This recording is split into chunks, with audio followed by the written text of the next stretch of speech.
मेरे साथ में फूलचंद बाबा जी हैं, राजकोट गुजरात से एक बड़े मंदिर के पुजारी रहे और प्रभु यीशु ने अपना दर्शन दिया इनको।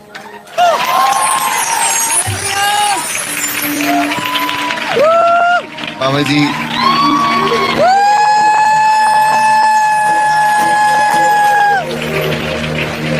और बाबा जी जो हैं इनके पिताजी के पिताजी सब वो साधु ही रहे। और आशाराम बापू जो हैं, वो आपके मुरारी बापू जो हैं, बल्कि मुझे लगता है उनके कपड़े धोया करते थे। तो बड़े एक महंत परिवार से उनके बालक हमारे बीच में हैं। बाबा जी का बड़ा परिवार है और सबके सब प्रभु यीशु के सेवक हैं सब। जीतू जी, मैं आपको एक बात बता दूं, आपने गजल सम्राट सुने होंगे, आपने भजन सम्राट सुने होंगे, लेकिन मैं आज आपको एक बात बताता हूं, आप ढपली सम्राट नहीं सुने होंगे।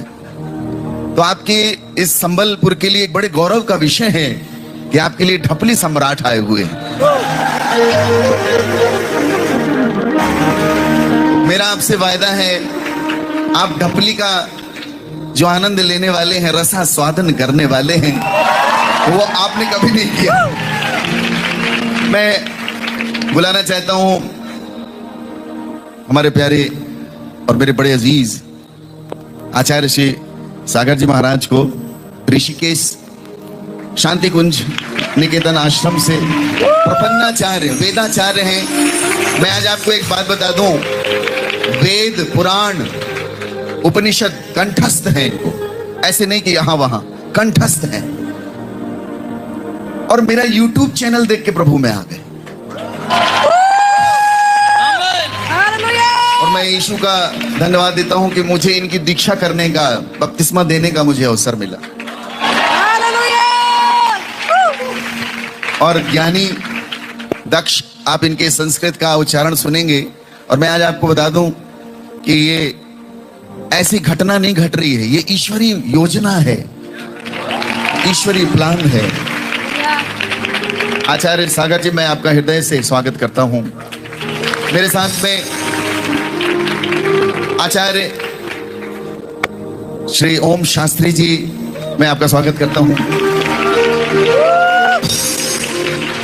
बड़े नम्र, आप लखनऊ से हैं, लखनऊ ब्राह्मण सत्संग मंडली से हैं और तिवारी ब्राह्मण परिवार से हैं। प्रभु ने अद्भुत रीति से इनको पकड़ा है, आप इनकी भी साक्षी सुनेंगे। ये भी आचार्य हैं।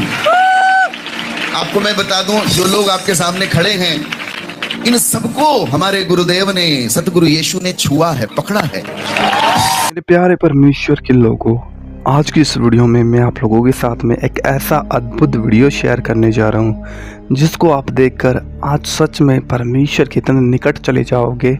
आज तक आपने अपने आप को खुदा के इतने निकट महसूस कभी नहीं किया होगा, क्योंकि इस वीडियो में आप लोग देखेंगे किस प्रकार से परमेश्वर ने साधुओं को अपनी महिमा के लिए बुलाया और वो कैसी अवस्थाओं से निकलकर परमेश्वर के पास में आए हैं।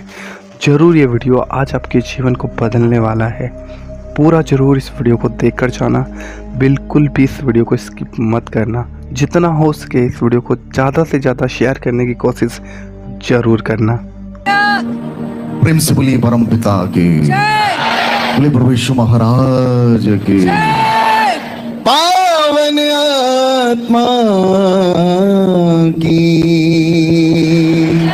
जय जय जय। आप सबको सादर अभिनंदन देता हूं और उड़ीसा की पावन भूमि संबलपुर प्रणाम करता हूं। संतों की भूमि, साधुओं की भूमि, ऋषियों की, मुनियों की भूमि। मेरा हृदय बड़ा आनंदित है।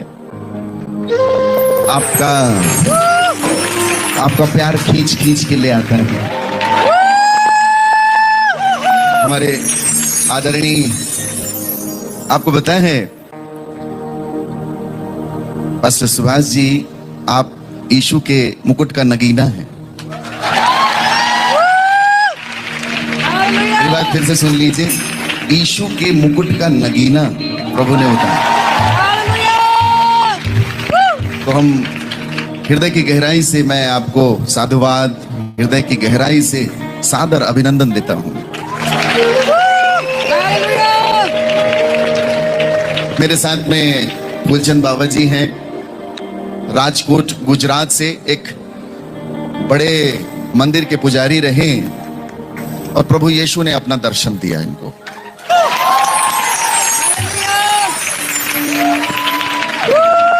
बाबा जी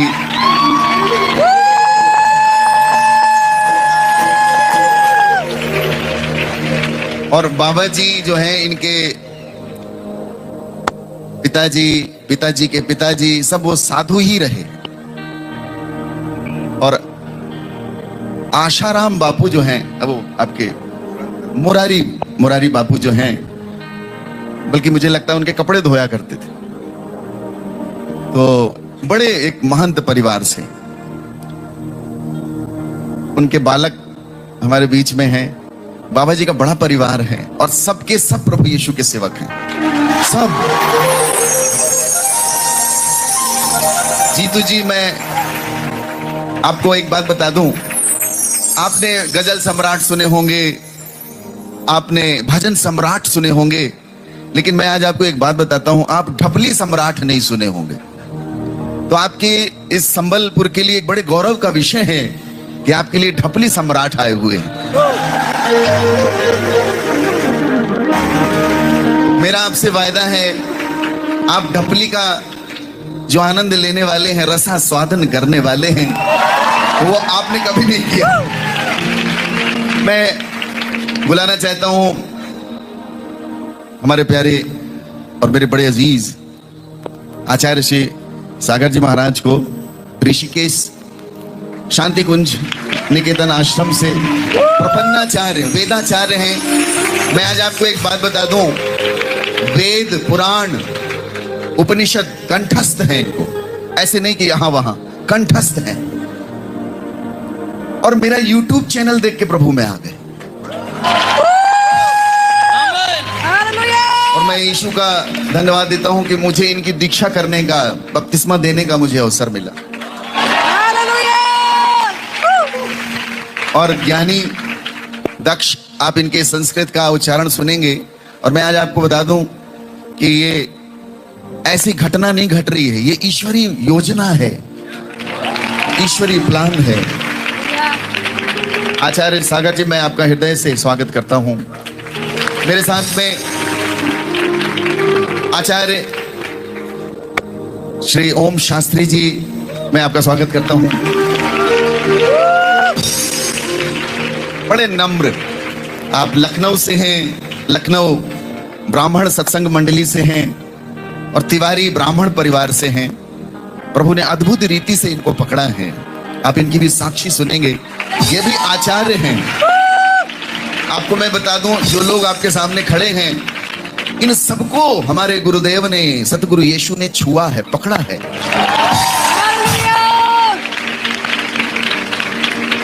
मैं आप सबका स्वागत करता हूं और मेरा ये विश्वास है, इन 3 दिनों में हम उसकी अनुपम, अनूठी, अगाध, भव्य और विराट कृपा का अनुभव करने पाएंगे। सादर अभिनंदन। सादर। जीतू जी, आप यहीं रहिए, हम भजन गाएंगे और आप सब बैठ जाइए शांतिपूर्वक।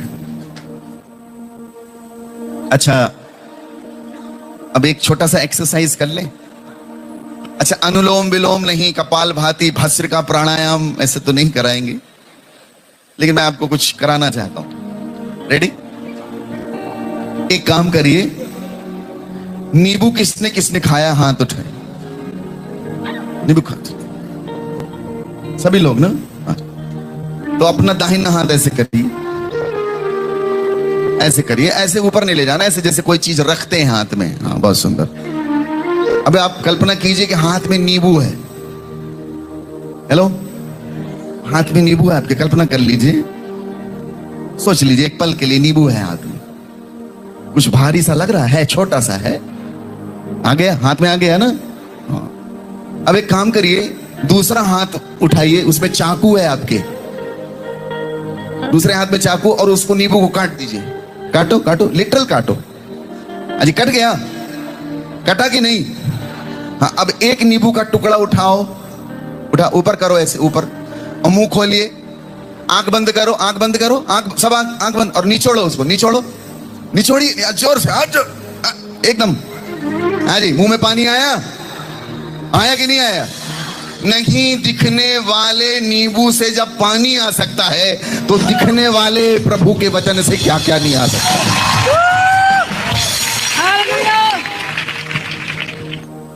दिखने वाली वाणी क्या क्या नहीं कर सकती। हालेलुया। बोले प्रभु यीशु महाराज के, परम पिता के, पावन आत्मा की। मैं जीतू जी आपसे निवेदन करूंगा,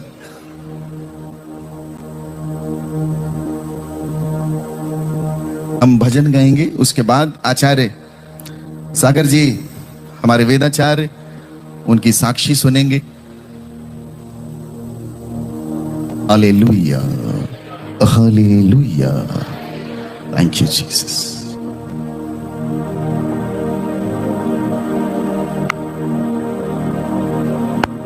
आर यू हैप्पी? देखो आप भाई बड़े खतरनाक टाइप के लोग हो, प्रार्थना करते हो और आना पड़ता है, ये मजाक नहीं। मैं अभी 4 दिवसीय सत्संग से चला आ रहा हूं, हम सोए नहीं हैं। मैं पिछले 4 दिनों से सोया नहीं, और आज भी हम नहीं सोए हैं, लेकिन ईश्वर की कृपा है कि वो शक्ति देते हैं, बल देते हैं, अपनी आसमानी ताकत अदा करते हैं। Thank you Jesus. बहुत सुंदर, हम जपली का आनंद लेंगे, आनंद आएगा आपको, और इसको सुनिएगा। उसके बाद अपनी ताली जब भी बजाएं तो मध्यम मध्यम ताली इनके साथ चलिएगा।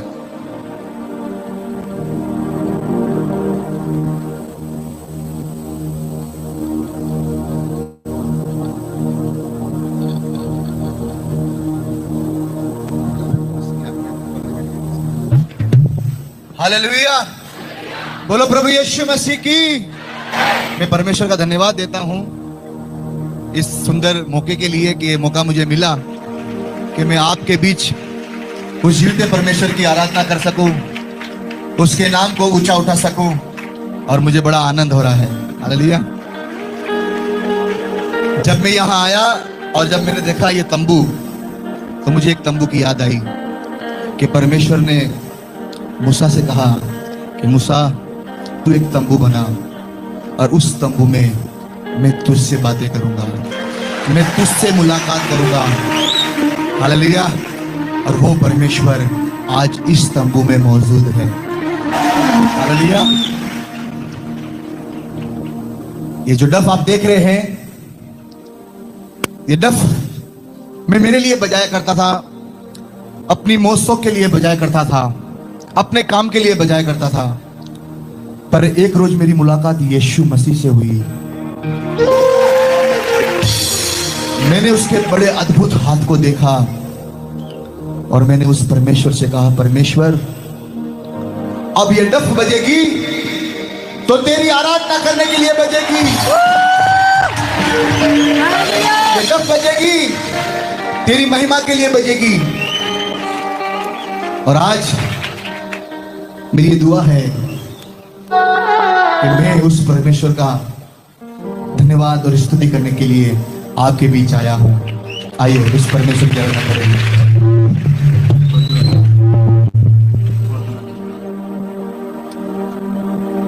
हमारे बीच हमारे गुरुदेव साधु नित्यानंद जी हैं, और मेरी दिल की तमन्ना यही थी कि मैं इस पंडाल में, इस तंबू में उन्हीं गुरुदेव का गाया हुआ एक सॉन्ग, भजन आपके बीच पेश कर सकूं।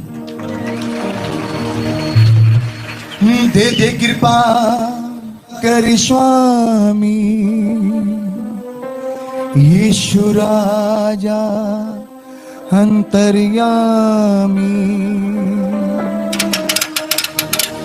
दे दे कृपा तू दया कर स्वामी, होवे तेरी मेहरबानी। यीशु राजा अंतर्यामी।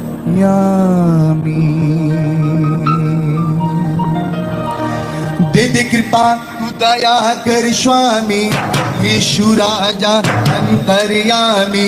दे दे कृपा तू दया कर स्वामी, यीशु राजा अंतर्यामी।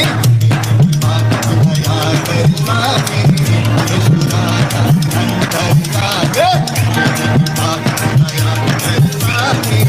यीशु राजा अंतर्यामी। दे दे कृपा तू दया कर स्वामी, यीशु राजा अंतर्यामी। दे दे कृपा तू दया आने से, यीशु तेरे आने से, यीशु तेरे आने से, तेरे आने से, तेरे आने से, आने से, आने से, तेरे आने से, तेरे आने से, तेरे आने से, हालात बदल जाते हैं, हालात बदल जाते हैं, हालात बदल जाते हैं, हालात बदल जाते हैं, हालात बदल जाते हैं, हालात बदल जाते हैं।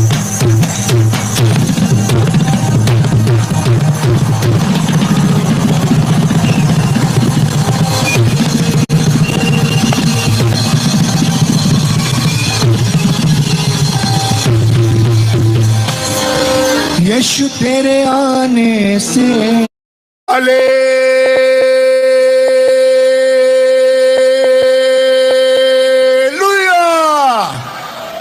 बोलिए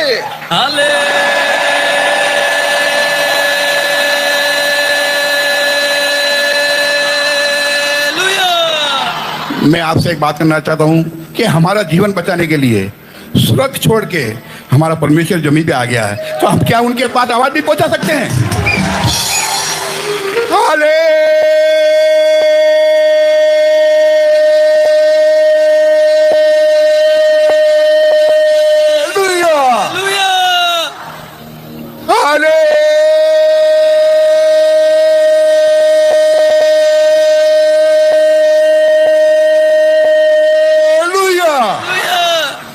धन्यवाद।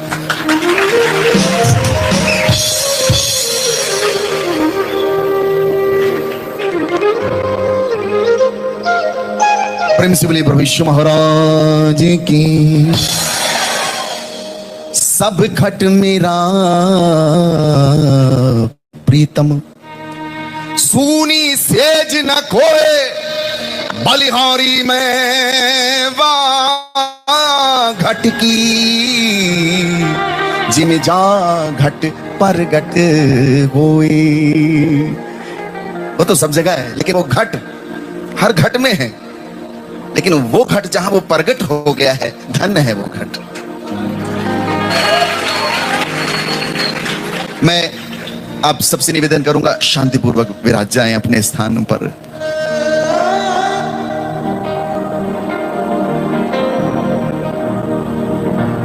मोरे यीशु की ऊंची क्यारी। बाबा जी खुसरो, अमीर खुसरो कहते, मोरे यीशु की ऊंची क्यारी। ऊंची क्या, मुंह से चढ़ी उतरी नहीं जाए। हमारे बस का नहीं है, हमारी ताकत का नहीं, हमारी बुद्धि का नहीं, हमारी समझ का नहीं, परे बहुत ऊंचा है। मोर यीशु की ऊंची क्यारी, मुंह से चढ़ी उतरी नहीं जाए। कोई कह दो ना मोरे यीशु से, मोरी बैया पकड़ लई। दोस्तों, आपने इस वीडियो में देखा परमेश्वर के अद्भुत प्रेम को। परमेश्वर किसी को भी अपने पास में खींच लेता है। वो जिससे प्यार करता है वो उसे अपने निकट रखता है। और बाइबल कहती है कि परमेश्वर ने पूरे संसार के सब मनुष्य से, सब जाति धर्म के लोगों से प्रभु ने प्यार किया।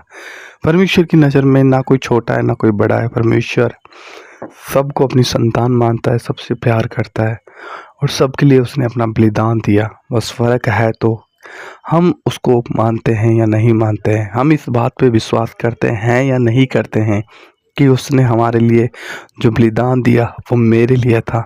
जिस दिन आप इस बात के ऊपर विश्वास करोगे, आप परमेश्वर को, सच्चे ईश्वर को जिसने आपको बनाया है, आप उस परमेश्वर का अपने जीवन में बहुत निकट पाओगे, क्योंकि वही है जो आपको और मुझे जीवन देता है, जिलाता है, प्रेम सिखाता है, प्यार करता है, अद्भुत बातें सिखाता है। वही परमेश्वर है।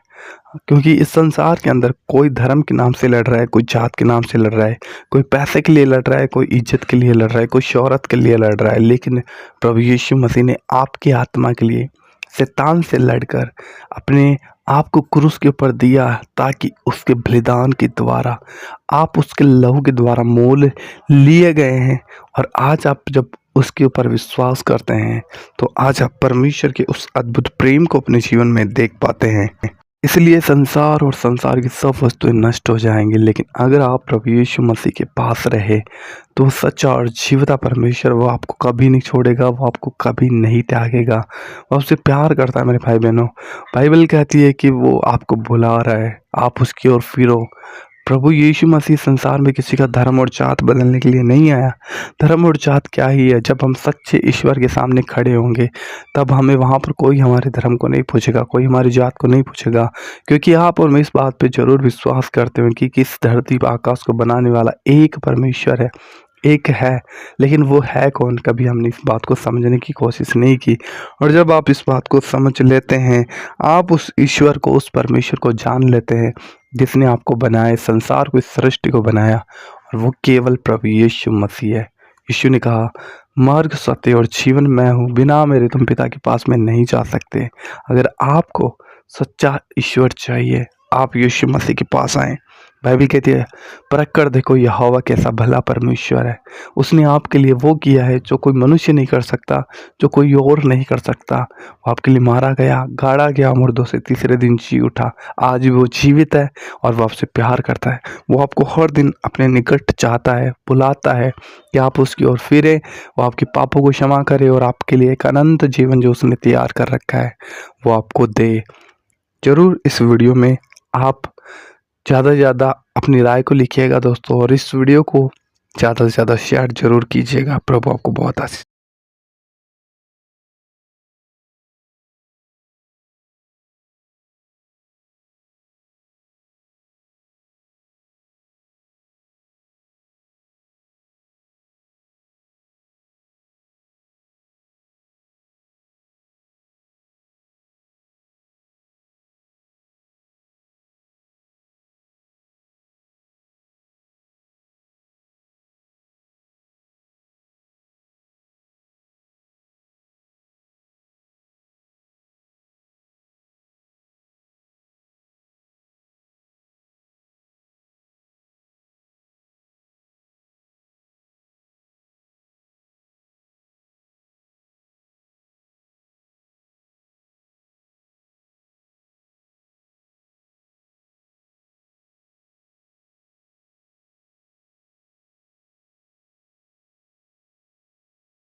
जितने वेंडर्स की कैपेबिलिटी का टाइम आना था 28वें महीने में, उनके साथ 12वें महीने से उन्होंने नेगोशिएशन शुरू कर दिया सारे।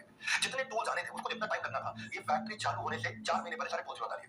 सारी मशीन भी आ गई, सारे टूल्स भी आ गए और काम चालू कर दिया इन्होंने। अब क्या किया, 30 दिन 5000 वर्कर्स के इन्होंने बचाए, जो 10 घंटा रोज काम करते हैं, यानी कि 15 Train number 06327 Punalur, Guruvayur, special via Kottayam, Ernakulam stop, reach at Kilon Junction, platform number 3.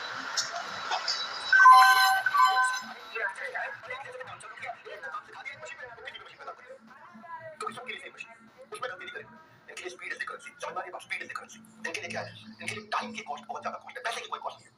Zero delay हुआ, कोई कॉस्ट नहीं पड़ी, प्रोडक्शन 8 महीने पहले चालू हो गया। अगर वो प्रोजेक्ट ये सस्ते वाले को देते तो 120 करोड़ का, इन्होंने महंगे वाले को दिया जैसे 104 करोड़ बनाया, उसको 40 करोड़ रुपए ज्यादा दिए उस टाइम पे। 1980 में 40 करोड़ रुपए ज्यादा दिए, 40 करोड़ रुपए ज्यादा देकर क्लाइंट से काम होना चाहिए। वो 40 करोड़ रुपए मैंने जोड़ चुके थे, मैं ज्यादा नहीं दे रहा हूं, मैं 40 करोड़ रुपए ज्यादा नहीं दे रहा हूं, 20 करोड़ रुपए महीने की मेरी कमाई है और 8 महीना पहले करने के कारण मैं 160 करोड़ कमा चुका हूं। 160 करोड़, 40 करोड़ दिए, 160 करोड़ कमाए। ये छोटी सी उम्र के एमबीए के कॉलेज के बच्चे। मुकेश भाई, आज अगर इन्फ्लेशन को जोड़ूंगा उस समय के 160 करोड़ आज नहीं है, आज के 40,000 करोड़ है। इसका टाइम बहुत बड़ा हुआ, मेरे टाइम का पैसा पैसा नहीं करना, क्योंकि टाइम मेरा है।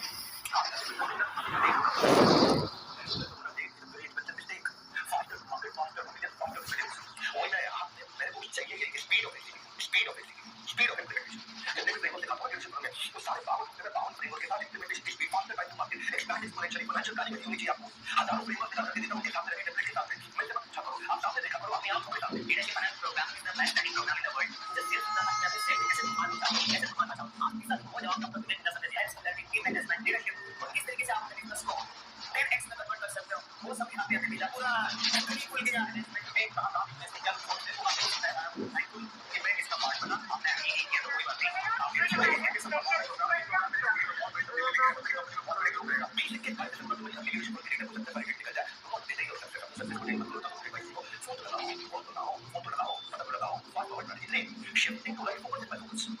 ये ना फोकस के मामले में मुद्दे का मुझे भाई पारिवारिक भी है, सामाजिक भी है, सब कुछ है। इंट्रोवर्ट ज्यादा बातें करते हैं तो अपने फोकस को करते हैं, जहां सबसे बड़े फोकस में सबसे बड़ी कमाई इनके सामने बहुत सारे आइटम हैं। एक करके ज्यादा बनाए, ज्यादा कमाए तो ज्यादा कमा के दो, उसी को ज्यादा बनाए, उसी को ज्यादा कमाए। नहीं पता है दोबारा बोलो, जो चीज मुझे ज्यादा कमा के दे सकती है उसी को ज्यादा बनाओ, उसी से ज्यादा कमाओ। अरे क्या किलो में ज्यादा बनते हैं, आप सारी फ्लेवर के कंट्रोल होती है ना, ये ऐसे धंधे के अंदर मल्टीपल प्रोडक्शन करते हैं और सारी फ्लेवर पे कंट्रोल करते हैं कि वो करो, उसको ज्यादा करो, ये ज्यादा करो, ज्यादा करो। ये डिमांड के हिसाब से प्रोडक्शन सिस्टम है, ये डिमांड के हिसाब से एक ही प्रोडक्शन बना लो, इसको बना लो। सही जगह फोकस रखना इनका फोकस है। जैसे मेरे को ट्रैफिक में पहला तो सही जगह ट्रेन घुमा देते हैं, वैसे इनको डिमांड मार्केट जहां नजर आता है ये वही प्रोडक्शन ट्रेन घुमा देते हैं। समझना थोड़ा आसान करता हूं, बहुत इजी करता हूं, बहुत इजी, बहुत इजी।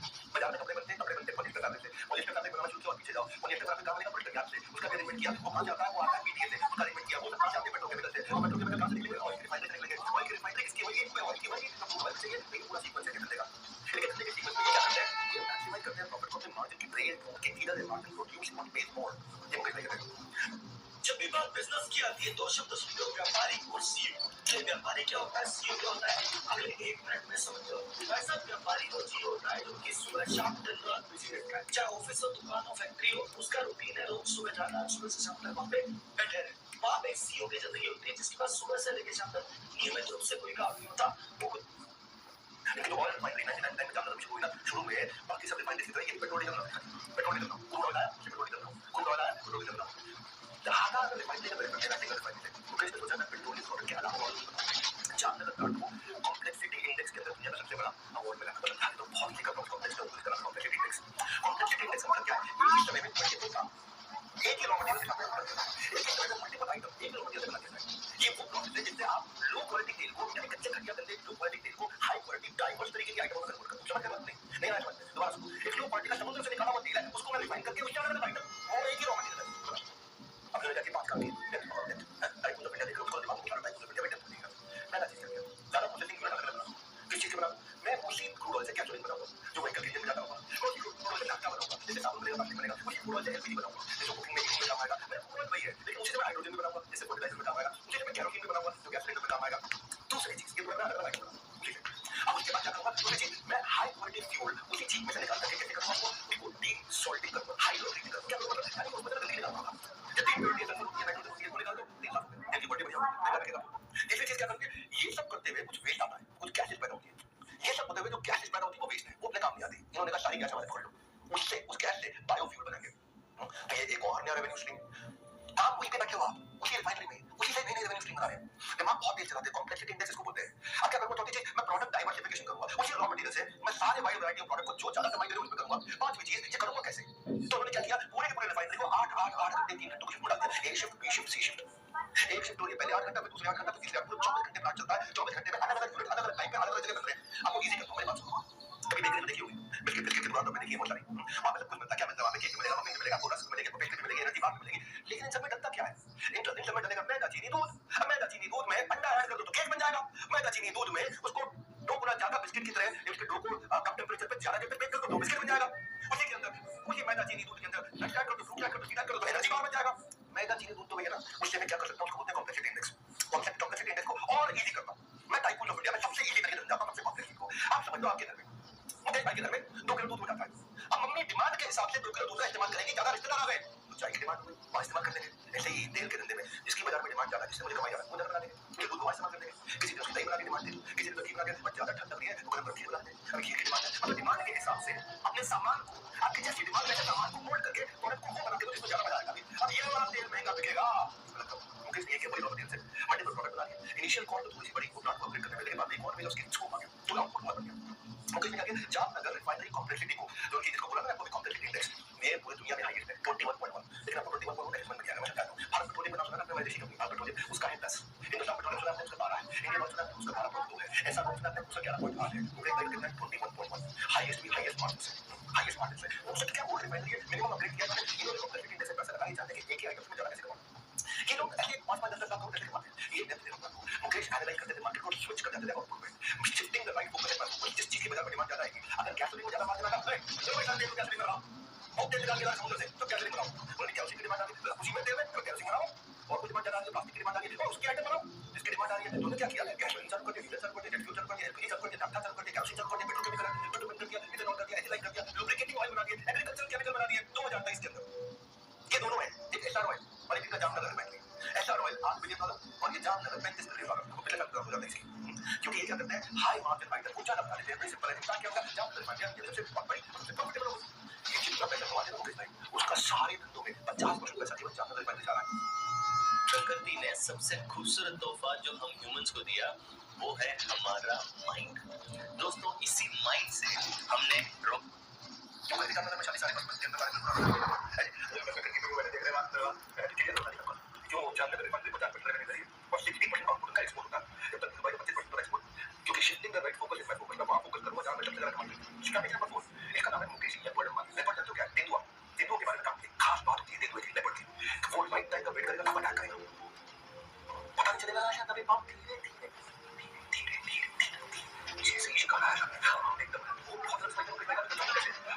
किसी को सही टाइम पे मौके पे जैसे कुछ चपाते हैं, तभी पंप आते हैं तो ऐसे पंप जमाते हैं कि पूरे मार्केट खा के पेट बनाते हैं। ये मुकेश लेपर्ड वाली, ये जियो में किया है। ऐसा पहले पाओ फिर खेलो, पहले अकाउंट में पाओ फिर खेलो, ये हमारा वादा है सब गेमर्स से। अभी मुझे पता चला है कि मार्केट में कुछ फेक गेम्स आ चुकी हैं जिनसे पैसा बिल्कुल रिसीव नहीं होता। इसीलिए हमारे प्लेटफॉर्म ने गेमर्स के राइट्स को प्रोटेक्ट करने के लिए एक न्यू प्लेटफॉर्म बनाया है। पैसा पहले पाओ फिर खेलो।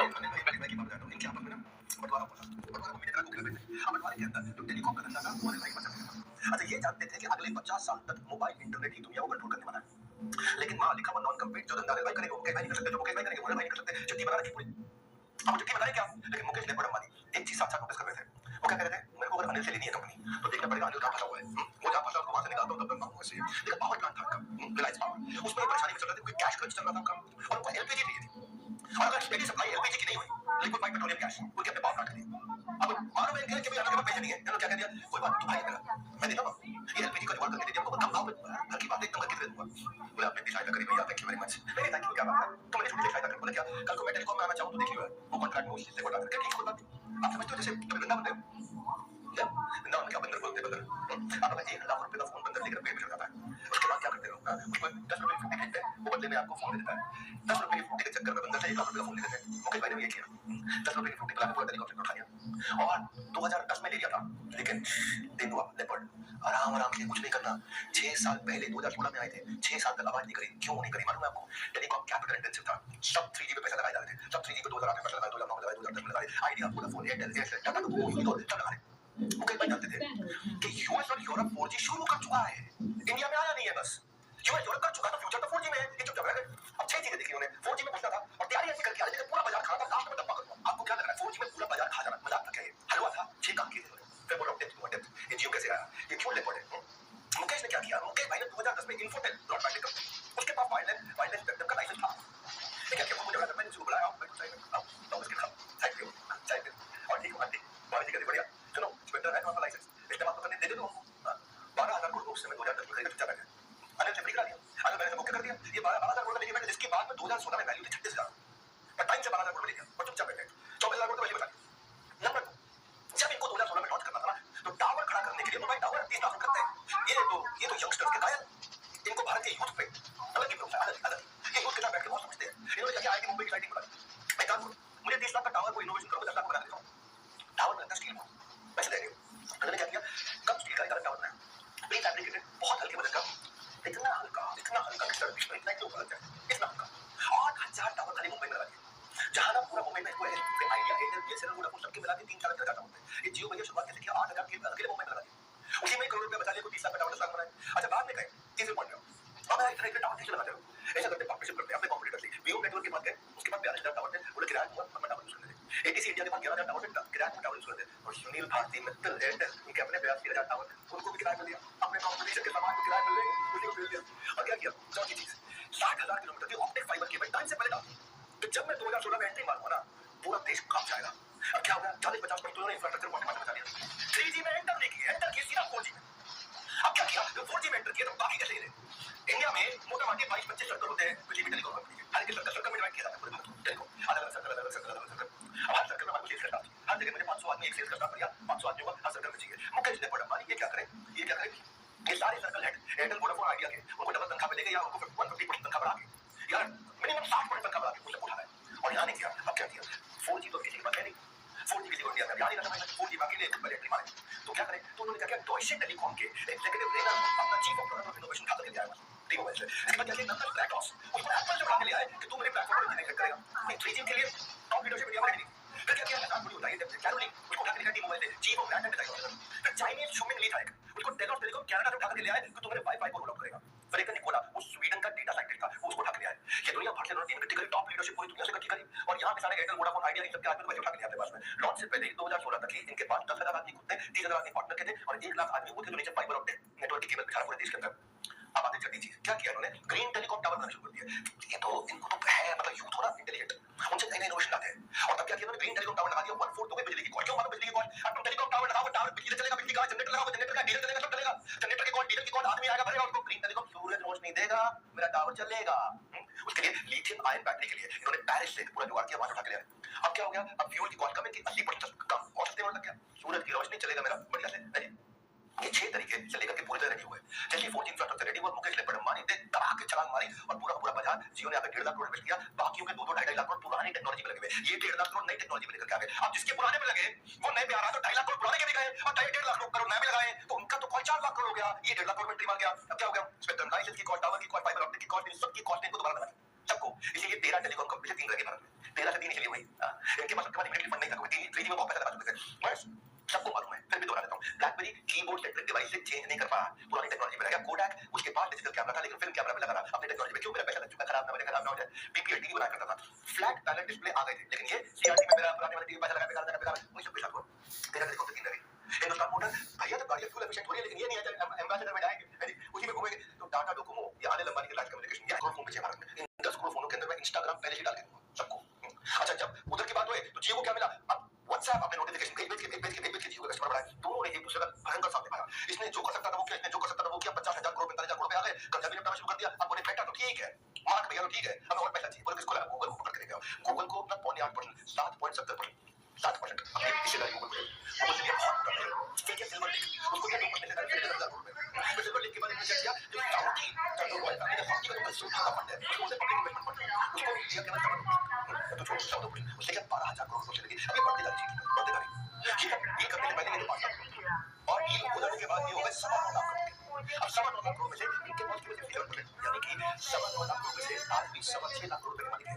अब क्या हुआ, पहले थे 5 लाख करोड़ के, अब कितने हुए, 6.25 लाख करोड़ के। यानी कि अपनी छोटी हिस्सेदारी बेची, थोड़ा सा निकाला फिर मोटा मोटा कमा डाला, थोड़ा सा निकालो शेयर बाहर और फिर मोटा कमा लो, उसे निकालने के बाद a little sold but a lot earn. ये ऐसे ही ग्रो करते रहे। स्ट्रैटेजी 6 में भी आपको उनकी अंडरस्टैंडिंग समझ में आएगी। ये स्ट्रैटेजी छठी है। मेरे वीडियो लंबे होते हैं लेकिन बहुत गहरी लर्निंग होती है। जिसको बिजनेस की भूख है ना वो वीडियो को हजम कर सकता है। शिफ्ट कैपिटल इन्वेस्टमेंट यानी कैपिटल इन्वेस्टमेंट वहां डालो जहां अर्ली अडॉप्शन और इनोवेशन, कैपिटल इन्वेस्टमेंट वहां डालो अर्ली अडॉप्शन और इनोवेशन। जो बदलता रहता है वो बढ़ता रहता है। मुकेश हमेशा रेलेवेंट रहने के लिए बिजनेस को रिफॉर्म करते रहे, लॉन्ग टर्म प्लानिंग करें। जहां आने वाला कल में ठंडा है वहां इन्वेस्ट किया, जहां आने वाला कल थोड़ा ठंडा है वहां सब्ट्रैक्ट किया। यानी कि आने वाले कल में ठंडा है कि ठंडा है। जामनगर रिफाइनरी से गाड़ियों का पेट्रोल डीजल बनता था, अब पेट्रोल डीजल की डिमांडें घटने लग गई। डिमांडें बोल रहा हूं कोई बात नहीं, पेट्रोल डीजल की डिमांड घटने लग गई। 2019 तक आते को समझ में आ गया कि ऑटोमोटिव मार्केट थोड़ी स्टैग्नेंट हो जाएगी क्योंकि अब डीजल की गाड़ियां घटने लग गई हैं। मारुति सुजुकी ने डीजल की गाड़ियां बनानी बंद कर दी हैं। सबको एनवायरमेंट फ्रेंडली फ्यूल चाहिए, electric vehicle, CNG car, renewable energy, LNG, hydrogen. तो जो कंबस्शन फ्यूल है, जो पेट्रोल डीजल वाला है, जिससे पोल्यूशन बहुत होता है, ये बंद होएगा। उनको एनवायरमेंट फ्रेंडली फ्यूल चाहिए और ये बनाते पेट्रोल डीजल थे। तो ये क्या करेंगे, अपने शिफ्ट करेंगे अपने कैपिटल को अर्ली अडॉप्शन में। मुकेश ने डिसाइड किया कि अपने बिजनेस मॉडल को चेंज करता हूं, डाइवर्स करो वीक लिंक को, इन्वेस्ट करो ग्रोथ की। इनका ग्रोथ की क्या था, स्टडी किया इन्होंने कि मैं ग्रोथ से क्या बना सकता हूं। कुछ इनको समझ में आया, छोड़ petrol diesel, cancel petrol diesel. क्यों यार, ये क्रूड ऑयल है, इससे तो हाई वैल्यू केमिकल बन सकते हैं। क्यों बनाना पेट्रोल डीजल, इससे पेट्रोकेमिकल बन सकते हैं। वो क्या हाई वैल्यू केमिकल जैसे पॉलीमर, कपड़ों में जाएगा, इलेक्ट्रॉनिक्स में जाएगा, मेडिकल में जाएगा। वही क्रूड ऑयल से बायोकेमिकल, वो फूड में जाएगा, प्रोडक्शन में जाएगा, एग्रोकेमिकल से पेस्टिसाइड बनेंगे, पेट्रोकेमिकल में टॉनिक से पेट के जितना बनते हैं, नैपथा से प्लास्टिक बनता है, एलपीजी से हीटिंग कुकिंग का जुगाड़ हो जाता है। मुकेश ने फिजिकली एनालिसिस किया कि combustion fuel versus high value chemical, एक अच्छे से गणित निकाला। मैं इसी भाषा में आपको मैं सब बन जाऊं। कहते मैं अगर चेंज नहीं हुआ तो क्या नुकसान, और अगर मैं चेंज हो गया तो क्या फायदा। चलो गणित निकालो उसका, गणित निकाला। एक तरफ कंबस्शन फ्यूल कौन सा पेट्रोल डीजल, ये 2% के साथ ग्रो कर रहा है इस समय, और यहाँ क्या है $600 per ton, margin return 5%। High value chemical की क्रूड ऑयल बोल रहा हूं, वही तेल निकाला समुद्र में, ठीक है। हाई वैल्यू केमिकल 25% ग्रो कर रहे हैं, वो 2% ग्रो कर रहा है। वो $600 टन है, ये $1200 टन है, डबल कमाई है इसमें। और उसमें मार्जिन 5% है, ये मार्जिन 20% है। इनके पास होगा भाई 8 बिलियन की कैपेसिटी है। और अगर मैंने खाली 1/4 बीच में लगा दिया तो उसमें तो खैर मैं समझ लो खूब मेहनत करता हूं, 40 बिलियन मेरे को 2 बिलियन बचता है, यहाँ 50 बिलियन मेरे को 10 बिलियन बचता है। मैंने वही चेंज कर दिया, पूरा गणित समझ में आ गया। और तब क्या क्या डिसाइड किया, जामनगर रिफाइनरी को बदलते हैं, इसको ऑयल से केमिकल बनाते हैं। ऑयल निकालते हैं, ऑयल से मैं पेट्रोल डीजल नहीं बनाऊंगा, ऑयल से मैं हाई वैल्यू केमिकल बनाऊंगा, उसको नाम दीजिए O2C, ऑयल से केमिकल। अब ऑयल से पेट्रोल डीजल नहीं, अपना 20-25% इसी बना दिया।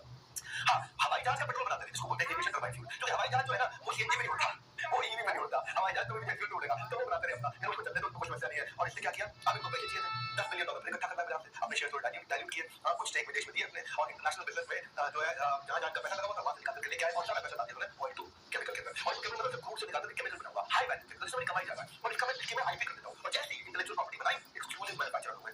अब पूरे देश में ये नंबर 1 नीति ओनली 1 सबके पास है। और उसके बाद क्या हुआ, बनाते बनाते 1 मिलियन टन से 14 मिलियन टन एनुअली आ गए। इंडिया के नंबर 1 एक्सपोर्टर बन गए विदेश में। भारत एक सबसे बड़े एक्सपोर्टर, और 14 मिलियन टन से $16 बिलियन उन्होंने बना दिया। $10 बिलियन के शेयर बेचे थे, $16 बिलियन कमा लिया 2 साल के अंदर। कम दे दो अपना शेयर, थोड़ा सा अपनी हिस्सेदारी थोड़ी सी दे दो, लेकिन उससे तो पैसा आएगा, अपनी बची हुई हिस्सेदारी को पुरानी वाली हिस्सेदारी से बढ़ा दो, कम देकर कमाल कर दो। Give a little spice but conquer and rise, ये मुकेश भाई है। ऐसा कॉन्कर एंड राइज सातवीं strategy. Equity for technology swap. अब क्या है, जामनगर बड़ा इंपॉर्टेंट है, बता रहा आधा पैसा तो वहीं से कमा दिखाते हैं। जॉइंट वेंचर किया उन्होंने ब्रिटिश पेट्रोलियम के साथ। अगर अभी तक आप नहीं सोच पाए हैं कि एस्ट्रोलॉजी के इस वेबिनार में आपको आना है या नहीं आना, तो मैं 3 बातें आपको बता रहा हूँ, जिनको सुनकर आपका मन जरूर बन जाएगा। पहला, अगर आप एस्ट्रोलॉजी सीखते हैं तो अपनी ही नहीं, आपके घर में जितने भी मेंबर्स हैं उनकी प्रॉब्लम भी सॉल्व करने के लिए आप सक्षम हो जाएंगे।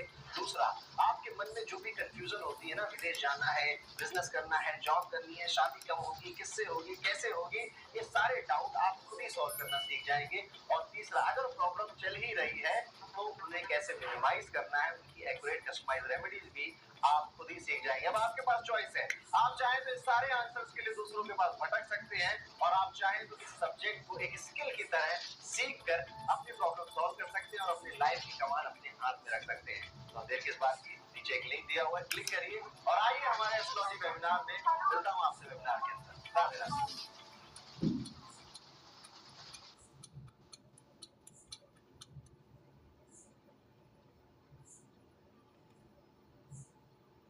यस, रोज सिर्फ 15 मिनट की प्रैक्टिस से आपको किसी के भी सामने कॉन्फिडेंस से बोलना आ जाएगा। सुबह अलार्म को स्नूज करके लेट उठने के बाद ब्रश करने से पहले if you can take out just 15 minutes every day, you can transform your communication skills by sitting on the bed. Yes, रोज सिर्फ 15 मिनट की प्रैक्टिस से आपको किसी के भी सामने कॉन्फिडेंस से बोलना आ जाएगा। अब ये कहाँ, कैसे और क्या प्रैक्टिस करना है, ये मैं आपको अपने 2 घंटे की मास्टर क्लास में सिखाना चाहता हूँ। So sign up and register now. Also, fast action takers will get a free book from my side. I'll see you inside.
है और नेचुरल गैस प्रोडक्शन को कर सकते हैं। 500% रिलायंस से ज्यादा कर रहा है ओएनजीसी।